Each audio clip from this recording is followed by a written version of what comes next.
Gentlemen, I do believe it is that time. Break four, the rhythm and the rhyme. All right, I'm your host, Stephen Vanover, here on the Sports Talk Line Network. That's here, where we talk sports 24/7, 365. This is the roundtable here on Sports Talk Line, and we're talking NFL draft. We're talking NFC West, and we each took a team. We're going to work it around the roundtable and just juice this bad boy up. We're going to start with Mr. New York City himself, Tom McAllister, breaking down the Arizona Cardinals.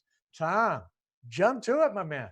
All right, thanks, man. So the Arizona Cardinals, their first draft pick, they get one of the more versatile weapons on defense in linebacker safety Isaiah Simmons. Third round, they had someone drop down in offensive tackle Josh Jones, which many people projected could have snuck into the first round. So they got a lot of value there. And then they double dipped. They went defensive tackle Leakai Foti from Utah and Rashad Lawrence from LSU. Right now, I wish Spinksy was here because I'm pretty sure he could tell us what he had for lunch the last 3 weeks. Then they finished it off in the sixth round with Evan Weaver from California, who's a linebacker, and then Eno Benjamin in the seventh round. But also, you have to take into account that the Arizona Cardinals, their biggest addition this offseason was acquiring DeAndre Hopkins. Okay, so when you look at the acquisition of DeAndre Hopkins and also acquiring Josh Jones, they're trying to build an offense around Kyler Murray. The Cardinals selected 2 quarterbacks in a row in the first round. At least they didn't do it this year. So they got at least some tools around there. So you got to wonder if DeAndre Hopkins and Kyler Murray can get that going forward and become a dominant connection. And also the NFC West, they're in one of those divisions where, the best quarterback really isn't on the best team. But they're still trying to get out of the bottom of the division. So I think right now, looking at this draft, I would probably give it a B minus. Isaiah Simmons, a lot of projections, but they're also saying people don't know how they're going to use him in the NFL. I can see him being used to spy on Russell Wilson. So that could be a very interesting situation going forward. Josh, how do you think about the Arizona Cardinals draft, particularly Isaiah Simmons? I thought Isaiah Simmons was a steal to go down to them. And I don't think that they really necessarily wanted to draft a defensive lineman first round pick, but I mean, he was on the board and they had to take him. I like the moves with the O-line and helping out Kyler Murray. But like you said, yeah, the main thing was DeAndre Hopkins for sure. No remorse, Nate. How do you feel about Isaiah Simmons going to the Cardinals? Well, it was a steal. They were linked to an offensive line for the longest time ever, and everyone thought that was the way it was going to play out. But the value worked out for him where they just got a super versatile player. However, they drafted a kind of a similar prospect a few years ago, mind you, different coaching staff, and who's kind of underperformed in Hassan Reddick. They're a little bit different, but they're kind of a player with a lot of scheme versatility, can do a lot of different things. So it's going to be interesting to see how they view him and how they're going to use him from then on out. You got to go with the DeAndre Hopkins in the second round, an instant upgrade at receiver. The third round, they got great value for an offensive tackle, which is a position of need, definitely. I don't like going necessarily chasing need, but the value fell right to him. He could easily, if he's not ready to play tackle at an NFL level, he could kick inside. Loki Fotu, really good, underrated player. That Utah defense just put some great players into the draft this year. I think they had 7 total players drafted, almost the far majority of them on that defensive side of the field. They know where they need to win. That's on the offensive line and the defensive line. I think they have a direction. Man, how do you feel about the Cardinals draft? Well, let's start with Simmons. I just really like this kid so much. He's another one of these versatile guys that you can plug in more than one position. And I'm really curious to see what they're going to do with him in that regard. Miami had a player like that in, was it Fitzpatrick? They could have played in several different positions. They played him in one, and the scheme, the fit, whatever, didn't work. He was okay. He goes up to the Steelers and then just blows up. They stick him in a scheme where it fits. They move him around a little bit, and he's doing really well. The Chargers did a very similar thing when they got their guy. They created a viper position for him, if you will, and move him around and let him use that versatility, and they match him up.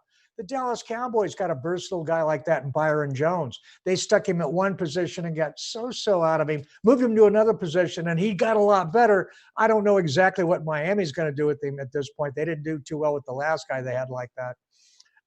It's going to be really key, I think, for them to get the most value possible out of Simmons. If they pigeonhole him into not his best position, then it's going to be a so-so pick. But if they do something like the Chargers did, and this kid really explodes, or what the Steelers did, and he explodes, then this is a really nice draft, because I like him. I like Josh Jones. There's a lot to like about this draft all the way through. But like you say, they're on the bottom looking up. I don't think they got good enough. All right. Now, let me ask you this. Do you see Isaiah Simmons being put into one position, or do you see him being moved all around the field? How do you feel about that, Josh? I think they're gonna put him in a linebacker position, and I think they're gonna train him there and keep him there at a linebacker position. I think he can be most dangerous close to the line, but then he can also use his speed and coverage. All right. How about you, Nate? Yeah, it's funny. They drafted a guy named Dion Buchanan several years back, and he was primarily a safety at Washington State, and then they played him kind of as a nickel linebacker. Had a lot of success with that. So at least they've tinkered with the idea of using different ways they could get the most value out of certain players. It wouldn't surprise me if they valued him as kind of a Jamal Adams safety. Someone who's basically primarily in the box, but he's actually more athletic than a lot of these guys like Derwin James, but he happens to be 20 pounds heavier. How do you feel about Van? Do you see Isaiah Simmons sticking to one position or moving all over the field? I think he's a matchup nightmare. I think he's a stopper. I think you can move him around and match him up against another team's weird position player and have a weapon that can shut that guy down. That can shut the other team's matchup player down. And I think that's too valuable to stick in one spot.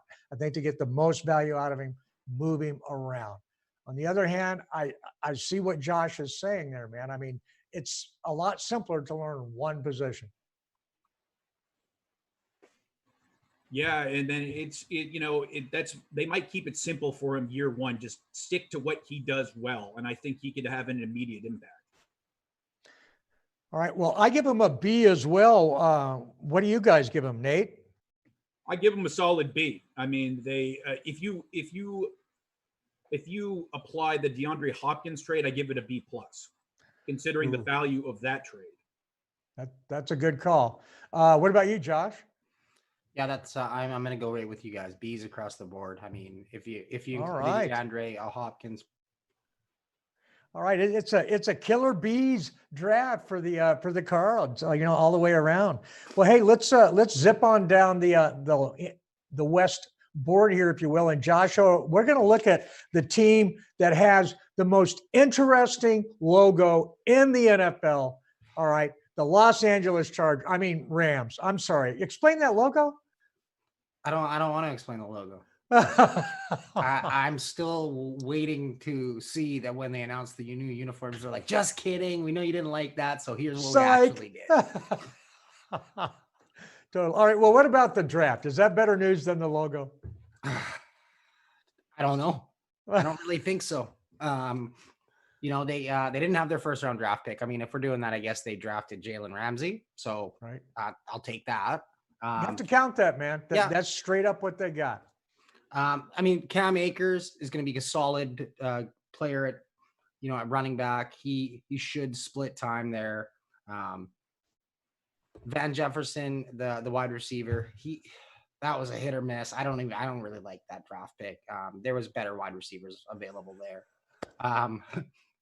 One of the only draft picks that I do like besides Cam Akers was linebacker Terrell Lewis out of Alabama.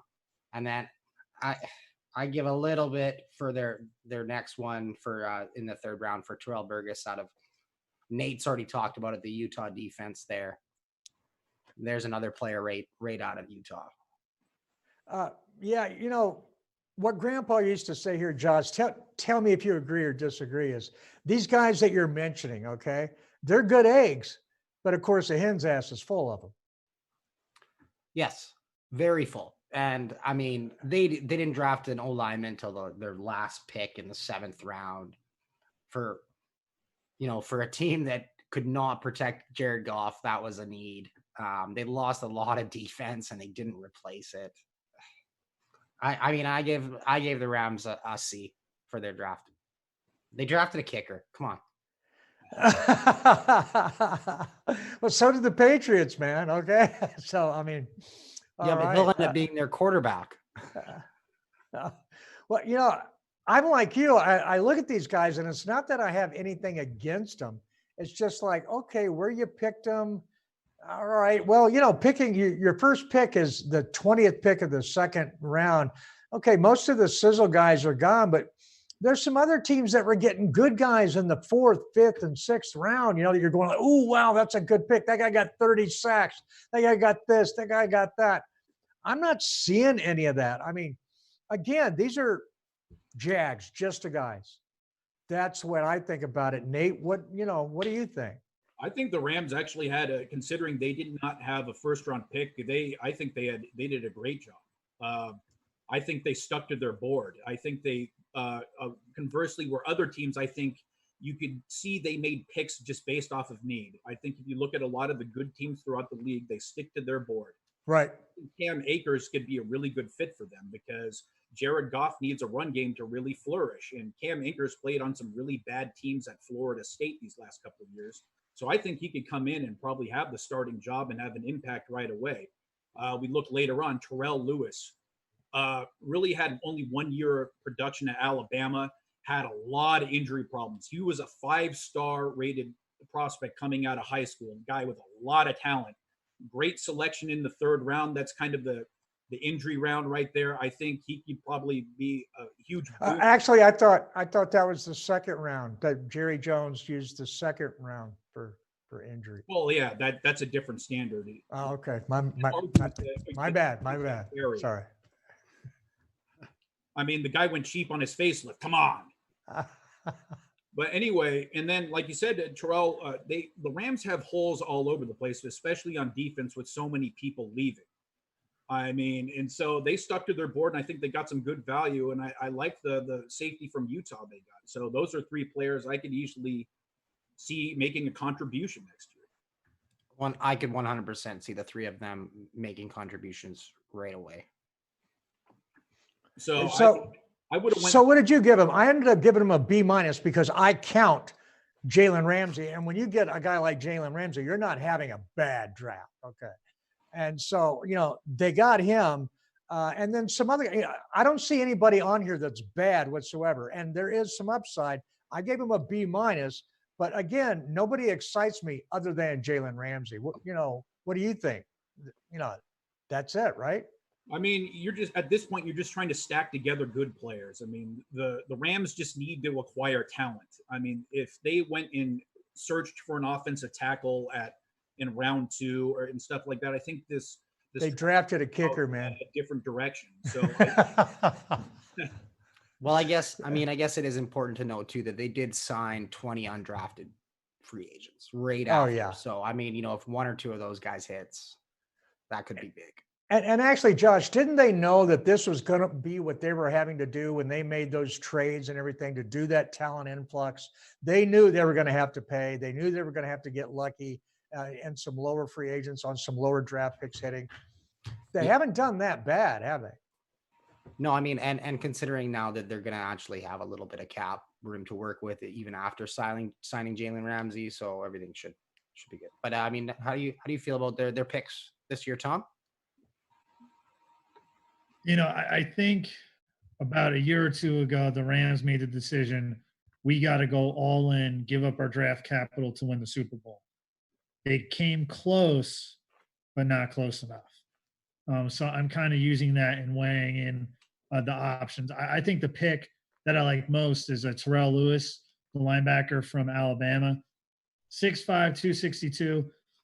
He has the size and frame to make an impact at linebacker. And I also think too, whenever you come in at like third, fourth linebacker spot, there's not as much pressure on you. You're not really, there's no one tremendous you're trying to replace. For example, the running back who the Rams drafted, Cam Akers, he's trying to replace Todd Gurley. When Todd Gurley was at his best, he was probably the best running back in the league. Many a fantasy league was won by that man when he was at his Yes. best. All right. And I think with the wide receiver from Florida that they got, and Van Jefferson, he's one out of a lot of the wide receivers that were available. He kind of seems, a little bit questionable. He almost won a national championship at Georgia. He almost got past Alabama in that SEC Give me a championship second. game. But last season, he had a streak of 5. Van Jefferson didn't almost do that. That was very interesting. I was like, holy smokes. He just got Where is sound that goals. coming from? Yeah, it was my computer, my bad. Yeah, My no, bad. I like Van Jefferson in the third round. I think he's actually quite similar to Cooper Kupp. His dad is actually a position coach in the league, so he's more of a technician. He's a guy I think could probably get some production. Yeah, so I would go for the Rams. I'd give them a C+. On this draft. I just think since they didn't win the Super Bowl, all the trades and acquisitions they made kind of always hurt because they gave up so much and they didn't reach their end goal. No, I mean, so Nate, what was your grade on there? I didn't catch that. What was your grade? I'm going to give them a B+. Actually, I love the fact that they stuck to their board, and I think they got some good players who can contribute. So we got a C+, a B+, a C, and a B-. So not bad at all. Not bad at all. That's around the board. Well, Nate, since we got you talking, why don't you roll right in and talk about your team, the San Francisco 49ers? Well, it was interesting because they made a questionable move that I've criticized a lot by trading away DeForest Buckner. They got an additional first rounder for that. I really think the 49ers were targeting Henry Ruggs. He was linked to them for the longest time. He went one spot right before they were picking, and they didn't panic. They didn't panic at all. They trade one step back. They knew, hey, if anyone's going to come up, they're coming up for a tackle, and which has happened with the Tampa Bay Bucks. They moved one spot back. They drafted probably the next best player on their board, and that was Javon Kinlaw. I do know a lot of teams flagged him for injury concerns. I shouldn't say a lot. I know some flagged him for injury concerns. But he's a hell of a talent. I mean, if you're talking about a plug-in and play guy, 325 pounds, explosive athlete, won't be taken on a brunt of double teams with that line he's coming into. Any double teams, any. I mean, if you double team him, you got an issue. Okay. Yeah, and then and I thought this was interesting. They traded up with the value that they got with the trade, moving with the Bucks to move up to get Brandon Ayuk. Now I look at him as a guy who's very similar, who's similar to the guy they drafted the year before in Deebo Samuel in the second round. He's a guy who's not going to burn you down the field, but outstanding with the ball after the catch. Shanahan is going to get him in a position to where he can contribute probably sooner rather than later. But what's going to happen, what I think is going to be the determining factor if these guys can contribute right away. And this is something the 49ers do to see how much you buy into the program. And they run a drill called the human centipede, where they get naked into the locker room and Shanahan blows the whistle and it is just straight ass to mouth. And if the sooner these guys can become fart suckers, the sooner they're going to contribute. There you go. I mean, what more can you say about that, right? Nate actually has that videotape footage. So, well, Nate, I am curious about one thing, and that's, their draft pick. All right. When they picked him, now I understand he has upside, but I mean, he's not very strong at all. I mean, very, very weak bench rep. There was still T. Higgins, Jalen Reagor on the board, Denzel Mims. Do you think this guy is considerably better than them? No, I didn't think he was, but I mean, it happens to do with fit. Okay, fit. Yeah, I can definitely see the fit. Yes, I agree with I that. think it's definitely a And Shanahan pick. do you, I you mean, know, do you think they were really bummed, like somebody like Judy didn't drop to them well, they actually had a chance to drop the earlier though? That was earlier. Yeah. yeah. I mean, so I mean, they liked the guys who can make plays after the catch, like a Henry Ruggs, guys like that. And then at the end of it, they got great value in a plug-in and play tackle and Trent Williams, the guy actually Kyle and Mike drafted in Washington years ago. They traded for him for pennies on the. Well, this is a Bill Belichick draft, right? Because you're picking at the end. This is what he's known to do. And actually, I see how they kind of went at it. Not at all like him. He tries to maximize his picks. He would have traded out of the first round, tried to get more picks. They seem to go after very specific guys, didn't they? Yeah, I mean, the guys who could fall in line with the human centipede. It's a fit. Well, if you hit it, it's awesome. But I mean, Oh, you should have seen Bosa last year. I mean, his tongue was so deep into Sherman, it was practically. all right. Well, let's work this thing around the board, man. Who else got some 49ers take? Joshua, you're grinning ear to ear. Yeah, well, just all the human centipede discussion about the 49ers, just loving it. So I'm sure the Seahawks do something similar as well. Just heard things. I think they had a pretty good draft. I mean, they only had the 5 picks. They had the 2 first rounders. But like Nate said, they were pretty focused on the guys that they wanted. Yeah, they went out and get them. Like Van said, they didn't trade down. They didn't want more picks. These are the guys they wanted. They went out and got them. So we'll see how it goes. There it is. Tom, what do you think, man? I feel like they try, they know their strength is in their front 4. So they want to keep that train going. That's why they got Javon Kinlaw at defensive tackle. It's just, you got to wonder, after watching that Super Bowl, you have the feeling that Jimmy Garoppolo needs more help on offense. And I think the wide receiver they got, Brandon Ayuk, he's not going to be able to provide the help. Yeah. So they definitely could have gotten a better wide receiver, maybe offensive tackle. But they did get Trent Williams in the trade. So you got to factor that in, because you also got to wonder, is the 49ers window closing for a championship? Yeah, and I think they're going all in. I think they're going all the way in. I think they plugged in a guy right there, and then they filled a hole that they had with the DeForest Buckner trade, and they're expecting him to contribute right away. And it's not going to be a one-man line kind of a thing. And they also traded Matt Breida, the guy who ran for over 200 yards on the Packers. But if you go back to the 90s, the Shanahans could plug in anybody in this Zoom right now into that backfield and get 1,000 yards for it. Yeah, he's amazing. He really is. Both of the wide receivers they took, they're not burners. They're guys, who get the ball and could do something after. The other one, Jennings, is a really tough guy.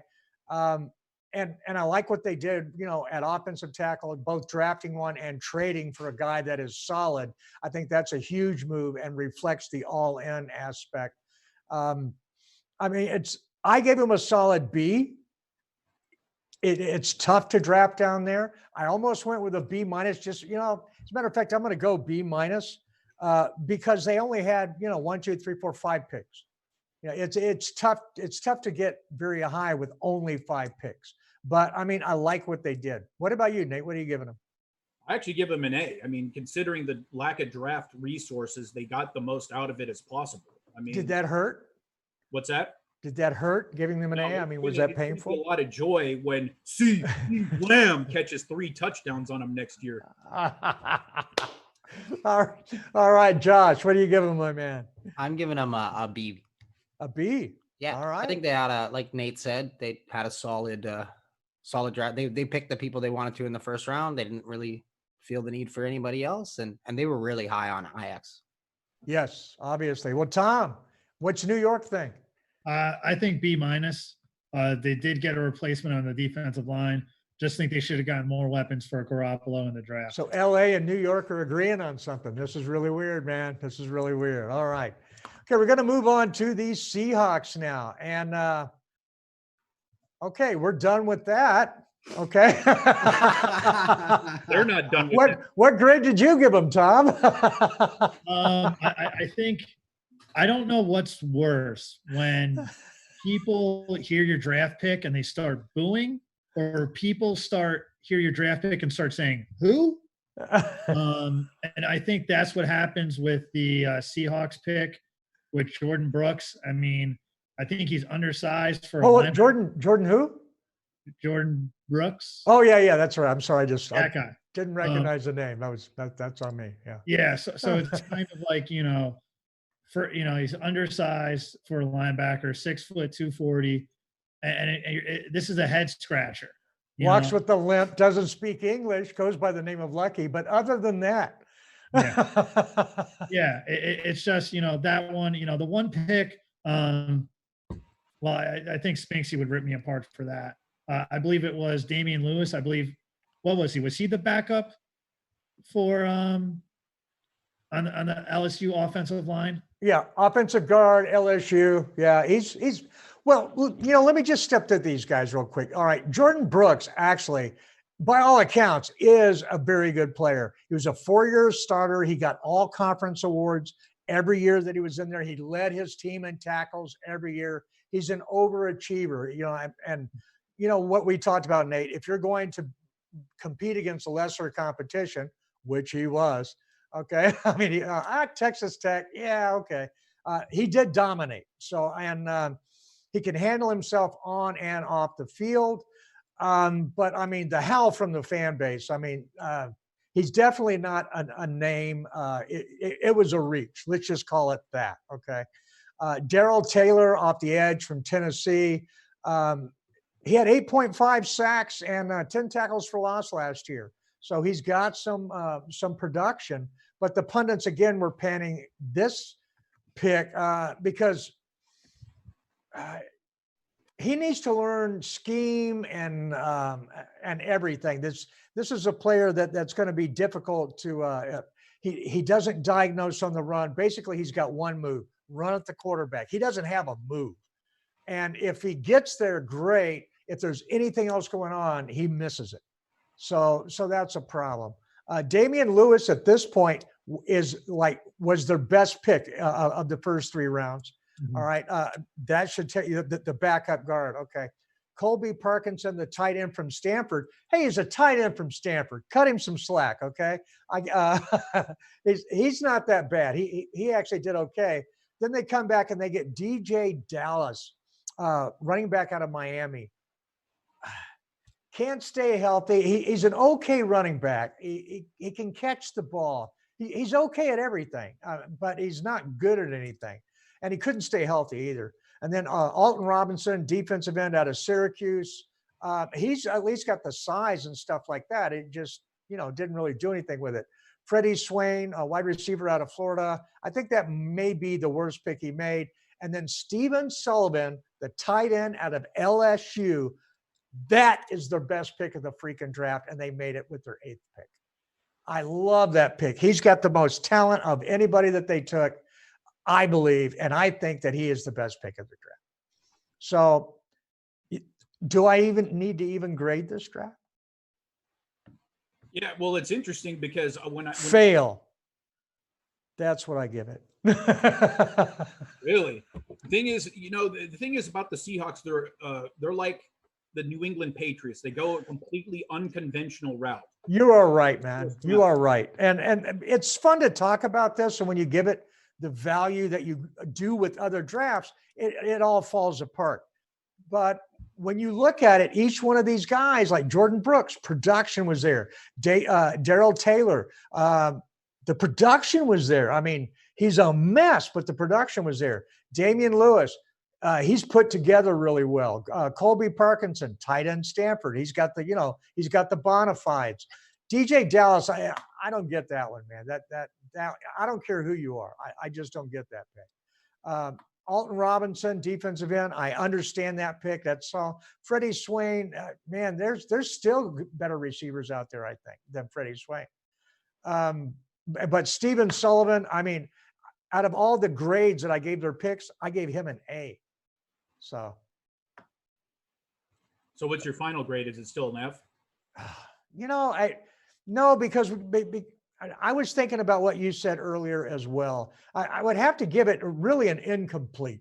It's just too hard to understand this draft, how it fits in with the team. I know they need a running back, but he is horrible at drafting running backs. I talked about that. He ought to just trade for one. He has not named me one good running back that they have drafted in Seattle. Carson is pretty good, or was he an undrafted free agent? Who? Carson, the running back. Okay. If he can hold on to the ball. Yeah, I mean, again, they can't draft a freaking running back, but they can darn sure trade for one. They've got some good running backs to come through there that they have traded for that have done really well for them. So if I were them, I'd just dial up Buffalo again and say, hey, man, I want to rip you off again. Do you mind, and get something done, because their running back selections, I don't know what they got going over there in their scouting department for running backs, but it's not working, is it? Well, they were number 1 in the league in running in 2018. But they do it by committee, and they used to do it with one guy. Yeah, I mean, it's about the production at the end of the day. Well, yeah, but the running game has let them down as they hit the playoffs. I mean, it's not as prolific, and they're not drafting great running backs. So there you go. They're getting it done, Nate. But I mean, it's through. They're getting it done really because of Wilson. He is making the running game. Yeah, I mean, I take a look at, I have to take a look at the draft with a completely different lens. I mean, that front office is completely off the wall with their unconventional. If you want to talk about teams that don't listen to groupthink, they're definitely one of them. They go their own direction and it works. It generally does. And, they had those 2 drafts back to back where they just killed it. But since then, their drafts have been really spotty. But their trades have landed them guys within the league. I think he's much better at trading than he is drafting. I don't know. I think you got to look at that. Again, I can't say a fail to them or any kind of a. Well, you can't yet. No, you're right. Well, what do you think, Joshua? Come on, pitch in here. I'm really surprised they didn't trade out of the first round. I'm going to say that there probably was no trade partners available, because that is right up Seattle's alley to trade out of that first round, the late one. They could have got Jordan Brooks second round. I think they just didn't want him to get drafted by anybody else. And I mean, it's like you said, guys have said, we'll see with the draft. I mean, you can never go wrong when you draft a tight end from Stanford. No. I like that pick. I think Steven Sullivan's going to be a better one, but I mean, it's not that I dislike, other than the DJ Dallas running back pick. I just don't get that. The guy can't stay on the field, and he's not really great when he gets on the field. So, but he is, he is a 5-tool running back. So he's got that going for him. Tom, what do you think? I'm going to go with the C- because the Seahawks did have some quantity. So the thing is, when you got a lot of quantity, odds are someone's going to hit, using the Belichickian philosophy. Yeah. And in that regard, you're absolutely right. So Nate, what is the grade you're going to give him? I give them a C+, just for the reason being that they had a lot of bulk, and I don't know how many of these guys are going to contribute. Remember, they were about a dick hair away from winning the division last year. Yes. So, right, when you compare them with the 49ers, who did they really add to really get over the hump? I mean, I guess I don't see that. Then again, they stuck to their board, so I give them a C+. The linebacker is going to play for him. He's going to be good in the NFL, I believe. How good, you just don't know. But then other than that, these guys that they got, I'm just like you, like these wide receivers and stuff. Their upside is WR3. They're not going to push these other guys. So, I mean, camp fodder material, I don't know. I'm just going to give them an incomplete. That's all I can do, man. This is just a weird draft. A C would be the highest I could go. And I think that would be friendly. All right. And Josh, I didn't catch your grade on this. I'll give him a C. A C. All right. Well, C all the way around. And that is the NFC West. It's going to be a blast. The last question before we leave, and you kind of kicked it off a little bit there, Nate. Which team of the teams that you covered, or actually of anybody, do you think any team made a significant leap forward against the other NFC West teammates due to the draft? I think Arizona could have pushed themselves up a link forward. Not to say I don't think they're going to compete for the division next year, but I do think they're in a position right now to be better than the Rams. They probably had the most solid draft out of all of them. I thought there was holes in every one of the drafts, but I thought theirs were, hey, we all gave it Bs. It was there was nothing really negative about the draft. Yeah, and I guess it's to give draft grades now. It's something, an exercise for fun. We know that. Totally. There's no way that somebody can come back later and say, "Oh, well, you gave them a B or a D right after the draft." I'm gonna go so. I don't care. Dude.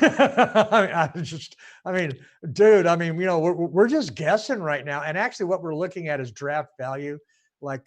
Could you have got that player later, like what Joshua said? When actually, Jimmy Johnson, and some would say the draft master, he didn't care about draft value at all. He saw his players. He wanted to go get them. That was it.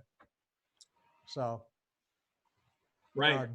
There are different ways of looking at the draft. Well, look, everybody, thanks so much for being here. It is always a pleasure. That is the NFC West. It was a heck of a draft for them all the way around. An interesting draft, shall we say, a challenging draft for some, because, the Seahawks, the 49ers, they're picking very late in the draft. And then, of course, the Rams with almost no picks. That's tough.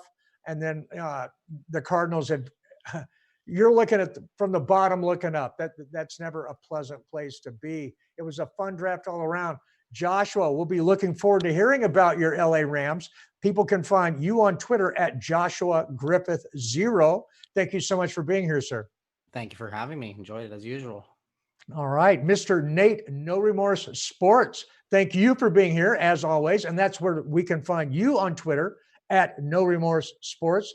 A pleasure, sir. And your 49ers, I know they appreciate you taking their side. Yeah, absolutely. You fart suckers can follow me as well.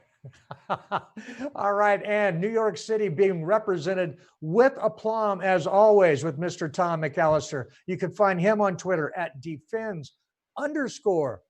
That's defends_com. Tom, thanks again for being here. Thanks for having me, Van. It was fun as always. And for everyone out there listening, please do not forget to hit that subscribe button, hit that little notify bell so that you will be notified when all of our smiling faces come back again. And we're going to do some more as we continue to break down the NFL draft division by division. So till next time, listen and watch like you play with intensity.